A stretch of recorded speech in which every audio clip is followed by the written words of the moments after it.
couldn't get the door open. Oh, I see. Next time, you might try putting them down first. Yeah, well, I'll try that next time. Where would you like me to put them? On the desk. Yes. What happened to your lunch? Oh, I forgot. I should have called you. I was watching a broadcast. You haven't eaten anything. Yes, I had something to eat. I had 2 candy bars and a bag of mixed nuts. If they ever took out those vending machines, you'd starve to death. Say, pardon me, but what are you doing anything tonight? Not yet. Why? Well, my little theater group is having a dress rehearsal, and I thought you might like to watch it. Are you going to be in it? No, but I'm understudying all the parts. Well, let's hope your leading lady doesn't get sick. It's really a very good play, though. Written by Rogerson Hammerstein. Who? Rogerson P. Hammerstein. He's one of the students at the school. No, thanks, Mickey. If you were in it, I'd love to. But tonight's my night for washing my hair and doing my nails and stuff. Oh. Mike, I know it's none of my business, but how long have you belonged to this little theater group? About a year. And how much does it cost you? $60 a month. And have you ever been in a play? No. But Mr. Swift says he's saving me for just the right part. I see. Well, it's your money. Mr. Swift says I'm improving every month. Doing what? Painting scenery, pulling curtains, sweeping up? Well, that's show business. You've got to learn it from the ground up. I know, Mickey. But you've got a good job here, a chance for advancement. How many actors work steady? Mr. Swift says I'm very versatile. Well, I could do anything right now if I only had the opportunity. I could... Look at even this. Peter Abel, Private Eye. Bum-ba-dum, bum-ba-dum, bum-ba-dum, bum-ba-dum. Music down. The National Broadcasting Company presents another exciting adventure of the files of Peter Abel, Private Detective. Bum-ba-dum, bum-ba-dum, bum-ba-dum, bum. This is Peter Abel. In my business, trouble's a partner. When somebody's got it, they bring it to me. Like the other day, I was sitting in my office with my feet on the desk listening to the rain outside. There was a knock at my door. The door opens, closes. It was a man, not just any man. When I looked up at this one, I felt like a little kid looking up at the Empire State Building for the first time. I guessed him to be a good 7 feet tall, and he must have tipped the scales at around 300. The gun in his hand was big, too. Is your name Peter Abel? That's right. Then get up from the desk, Mr. Abel, and walk over to me. Okay, now, what's the idea of that gun? Just to make sure you don't give me no trouble. Give you any trouble? Do you mind if I have a cigarette? Give me a gun! Or I'll break your arm off.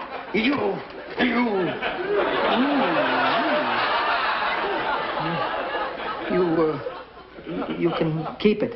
Thanks. It wasn't loaded anyway.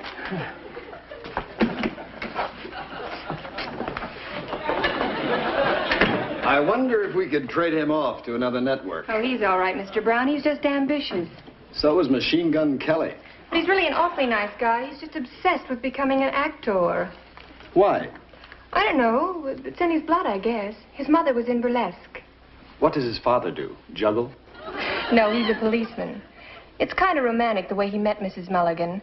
He was with a squad that raided the theater where she was, dancing. Oh, it must have been a case of love at first sight. Mr. Brown. Well, I wish him luck, but he hasn't a chance in television. Why not? Well, he's too small to be a wrestler and too big to be a puppet.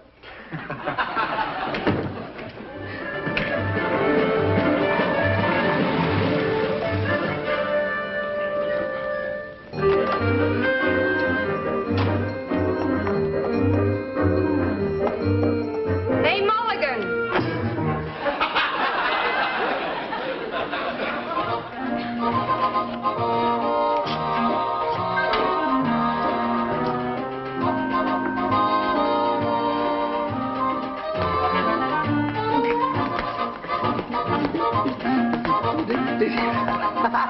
Oh, Michael, did you have a nice day? Well, let's just say it was par for the course. Is Dad home yet? Oh, not yet. It's pay night. He'll be stopping for the beer and the flowers. Well, I've got a rehearsal at 7 o'clock. I'm going to go wash up. What's for chow? Leg of lamb. Oh, and don't splash water all over the bathroom. I cleaned house all day. I won't.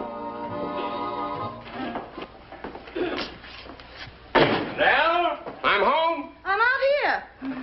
There you are, darling. Thank you, dear. They're beautiful. Oh. Oh, Here you are. Did you have a hard day? I had a terrible day. First thing that happens is a robbery in a delicatessen store over on Boyle Avenue. Charlie and me had indigestion all afternoon. Good thing it wasn't a saloon. You know, now, sometimes I wish I could get away from it all. Why don't you join the Foreign Legion? It'll be better than what I've been doing for the last 29 years. Why does everybody hate a cop? Not everybody. Oh, you're one in a million. Honest to Pete now. People just don't appreciate what you try to do for them. I try to do my duty, be polite and courteous like the book says, and what happens? Like this afternoon, we get a call, a guy's beating up his wife at 4th and Jefferson. Charlie and me go over and pull the guy off, and what do you think she does? What in the world? She bit me. Look at that. What's that? Oh, nothing. It's just a scratch. You going out tonight? Yeah, I've got a rehearsal at 7 o'clock. I might have known. Well, you can waste your time with such shenanigans when you could be studying the police manual and making a fine future for yourself. Oh, Dad, don't start that again, Hey, you please. listen to your father, Michael. You make a lot of fine friends on the force. If you're lucky, you might even get bitten on the leg. Bitten on the leg. Is that what happened? You didn't... All right. I give up. And it might interest you two wise guys to know there's a cleanup campaign coming up against them phony dramatic schools that take poor suckers' money and tell them they're going to put them in pictures. The Jonathan Swift Academy of Drama and Theater Arts is above reproach.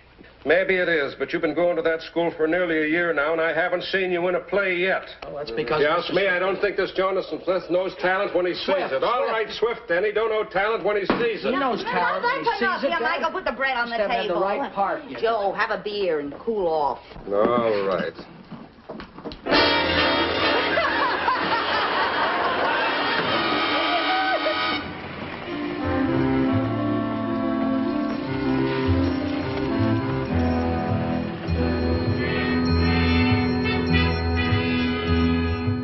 Now remember, darling, the exit is grandly. Then pause, glance over your shoulder at Robert. I'll be glancing back at a bare stage if David doesn't get here soon. It must be almost 8 o'clock. Harvest time! He doesn't answer his phone, Mr. Swift. I've let it ring a good 5 minutes. Oh, why does this have to happen to me? Where's it going? Get back to the wings. Yes, sir, I will. Oh! What are you thinking, that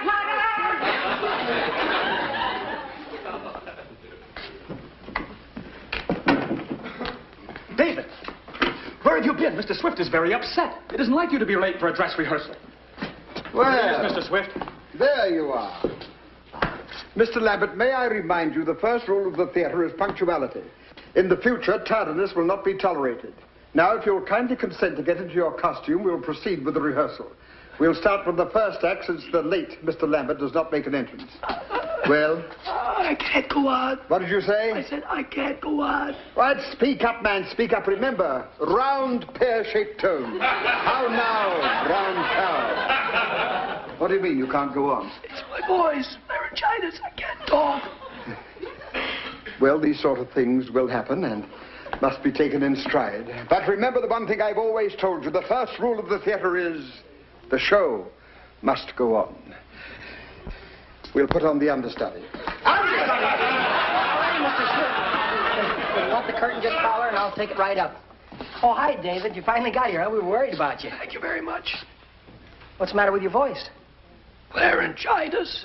Oh, that's too bad. Have you tried lemon and honey for it? I've tried everything. Do you think you're going to be all right for tomorrow night? I'm afraid not. Well, it's a good thing you got an understudy.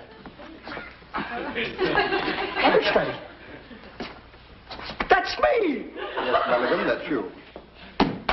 But this is wonderful, a chance I've been waiting for. After all the work and study, all these months, my prayers have been answered. Not just a meager little walk-on, not just any little part, but the lead.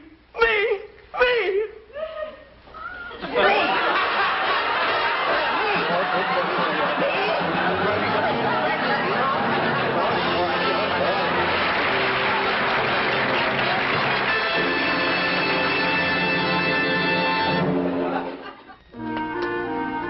Julie, when I got your message, I flew like the, wind. Julie, when I got your message, Julie, when I... Michael? Yes, Mom. Got the jitters. It'll be all right. But I don't know my lines, Mom. Of course you do. You know them backwards. That's the way they're coming out. The minute you step out on the stage, it'll all come back to you. I hope you're right. Now finish getting dressed. You don't want to be late. Mom, listen. Yes? Don't you think that... I mean, shouldn't I... Shouldn't you what? Well, I'm awful short, Mom, you know. Really? I hadn't noticed. Well, shouldn't a leading man be a little taller? What do you want to be? An actor or a center on a basketball team? Oh, Mom, you know what I mean. Sure. That's a nice thing about show business. If the people like you, they like you, short or tall. Well, that's probably Pat. Now, hurry up. I will.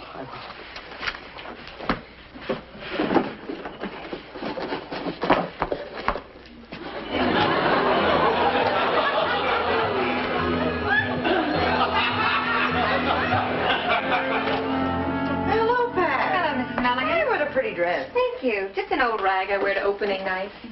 How's the leading man holding up? Well, he's a little nervous. He should have been at work today. Hi, Sarge. My, you almost look pretty. Nell. Is this tie all right, or should I wear the red one with the gold stripe? For heaven's sakes, Joe, you look fine. Anybody would think you were going to be in the play instead of Michael. Well, I've got to look presentable. After all, he is my own son.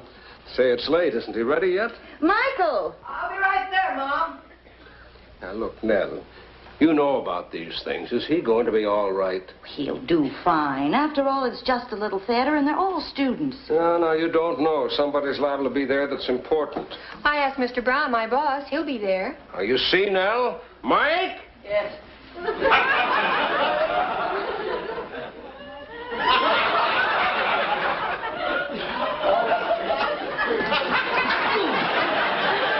I'm ready. Hi, Pat. What the devil is that you've got on your feet? Gulliver Elevateds. I bought them yesterday. What for? To make me look taller. A lot of actors wear them. Do you mean to say you're going to wear those things on the stage? You'll fall off them and break your neck. Now, Joe, he's all right. I think you look wonderful, Michael. And so do I. Do you really? We all do. Now, come on. I don't want to get a ticket for speed. Oh, wait. I'm not going to fall down. That's a short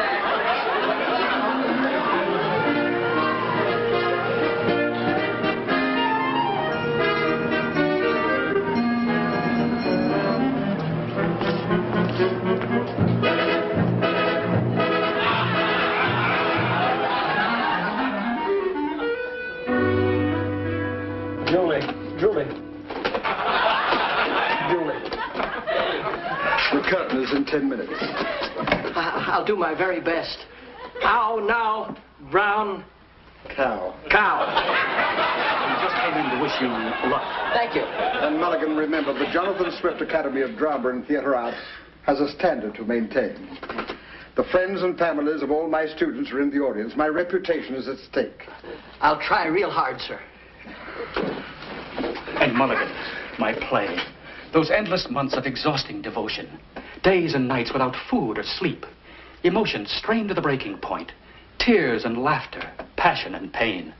My heart and blood, my very soul is the mold from which it is fashioned. It's the child of my brain. The fruit of my labor. The cornerstone of my career. The gateway to my future. Please, Mulligan, please, don't louse it up.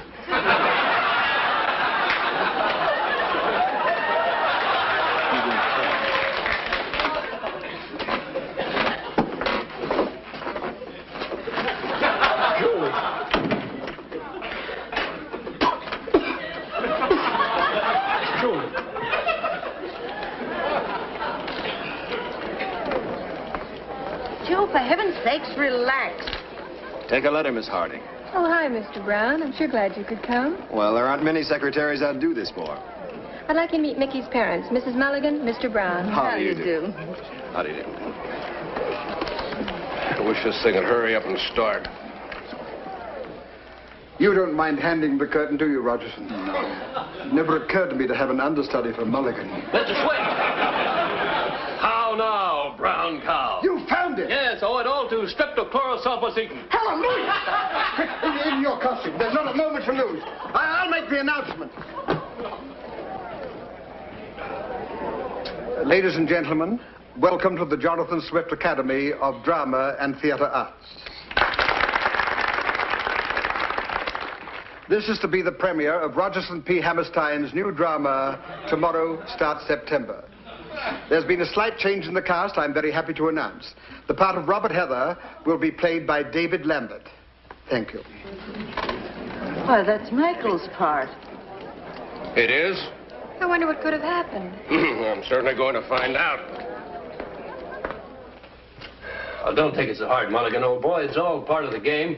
And you must admit you're not exactly the heroic leading man type, you know. I guess you're right. Mike, what's going on? What's that fella out there mean saying somebody's going to play your part? That's right, Dad. David here. Oh, David Lambert, this is my father, Mr. Mulligan. How do you do? He had laryngitis and lost his voice. He finally got it back. That's right, streptochlorosulfacetin, the new wonder drug. But, Mike, what about you? Hey, Mulligan, get out there and stand by the curtain. David, hurry up. But, Mike... That's the way it goes, Dad. That's show business. Well, very glad to meet you, Mr. Mulligan. That's a fine boy you have there.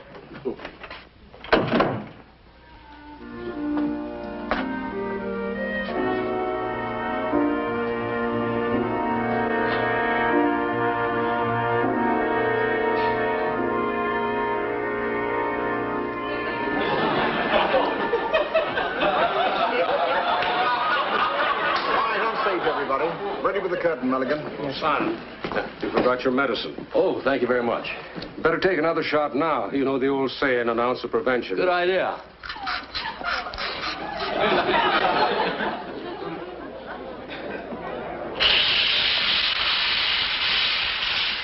Julie. Yes, Father. Julie, I'm your father. The most important thing in my life is your happiness. I know. Far be it from me to advise what course you must take. Of a certainty, that must be your decision. But there is your mother to consider. I've made a mistake, and I'm sorry. There's Robert. It is your decision. But whatever you decide, you have my blessing. Father. I'll be in my study. But remember, Julie, tomorrow starts September. Come in. Robert.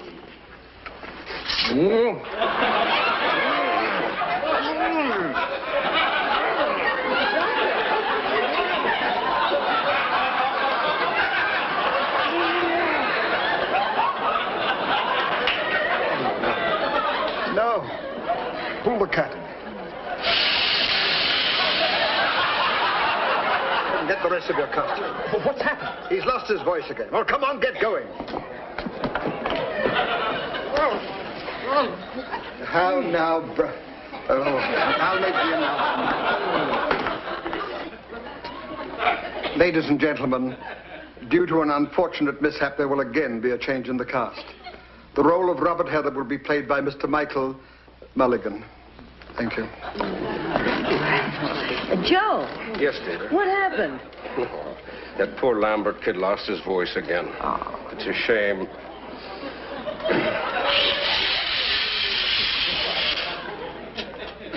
Julie. Yes, Father? Julie, I'm your father. The most important thing in my life is your happiness. He was keeping Mulligan. You missed his cue. For me to advise you what course you must take, that must most certainly be your decision. But there is your mother to consider. I've made a mistake, and I'm sorry. That's Robert. It is your decision. But whatever you decide, you have my blessing. Father. I'll be in my study. But remember, Julie, tomorrow starts September.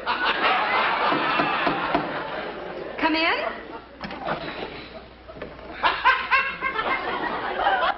Robert. Joe.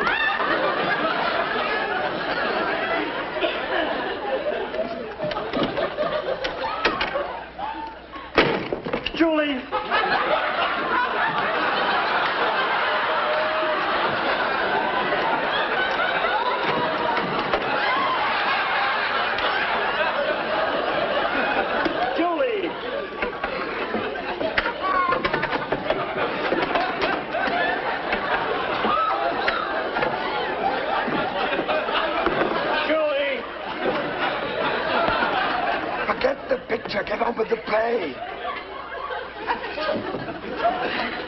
Julie.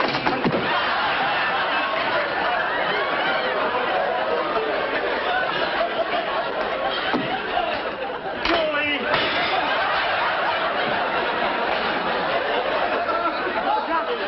There's something I must tell you. Julie, when I got your message, I flew like the wind. Oh, Julie, darling. No. No? You must never see me again. Why not, Julie? Because I'm going to marry Stanley Shelton. Stanley Shelton?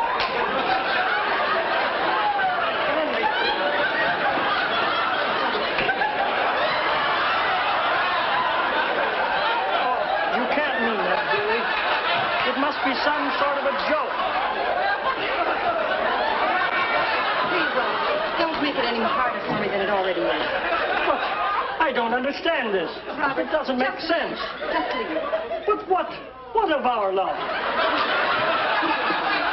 And when September comes again, look back and remember. But I can't let you go. Please, Robert, please. It's been beautiful, but it must end. All right, then. I will go. But our love will remain. And when September returns again, and September, after September, I'll always remember. And we will be together due to circumstances.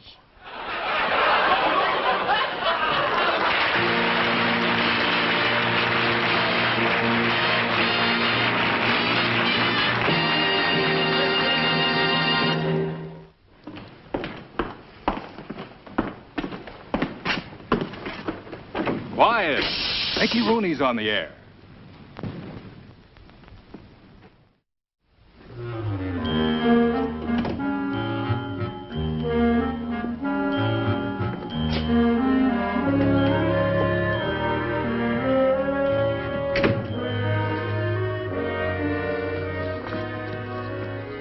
Mickey, come on now, snap out of it.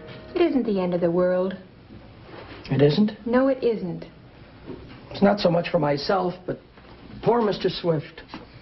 I can't stand to see a grown man cry. And poor Rogerson. If I couldn't run faster than he can, he'd be a murderer today. Well, good morning, Mulligan. Say, I'm sorry I didn't get to thank you last night. Thank me for what? I haven't had so much fun in years. I laughed myself sick. Well, you weren't supposed to laugh. It wasn't a comedy. I ruined everything. You didn't ruin anything. That was the worst piece of trash ever written. The greatest actors on earth couldn't have made anything of it. They couldn't? Of course not. At least you made the people laugh, and when you can do that, you've nothing to be ashamed of. I was telling Mrs. Brown about it at breakfast this morning. When you pulled off the doorknob. Oh, well, the door, it was... And when you smashed the vase. I hit it, knocked that. I didn't... Well, at least I'm glad he had a good time. The whole thing was a break for me, too. A break for you? What do you mean? Well, now that you're not with that Swift Academy of whatever it is anymore, you'll have a free evening to take me out. Like tonight, for instance? For instance? Now, get back to work, Mulligan. Yes, ma'am.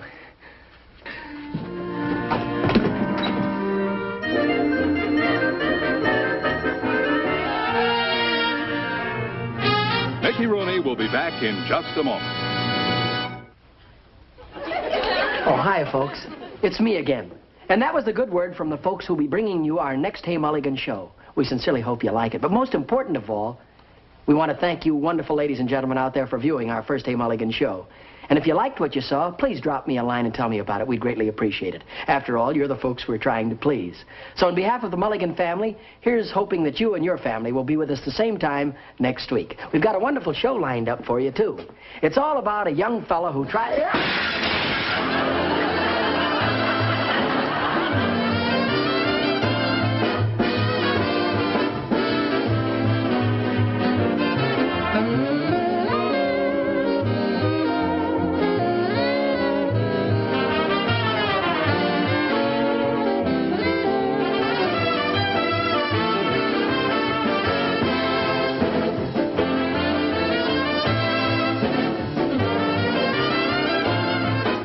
The Mickey Rooney Show was brought to you by Green Giant brands. Green Giant peas, new processed Niblets corn, Niblets Mexicorn corn with peppers, and Green Giant cream-style corn.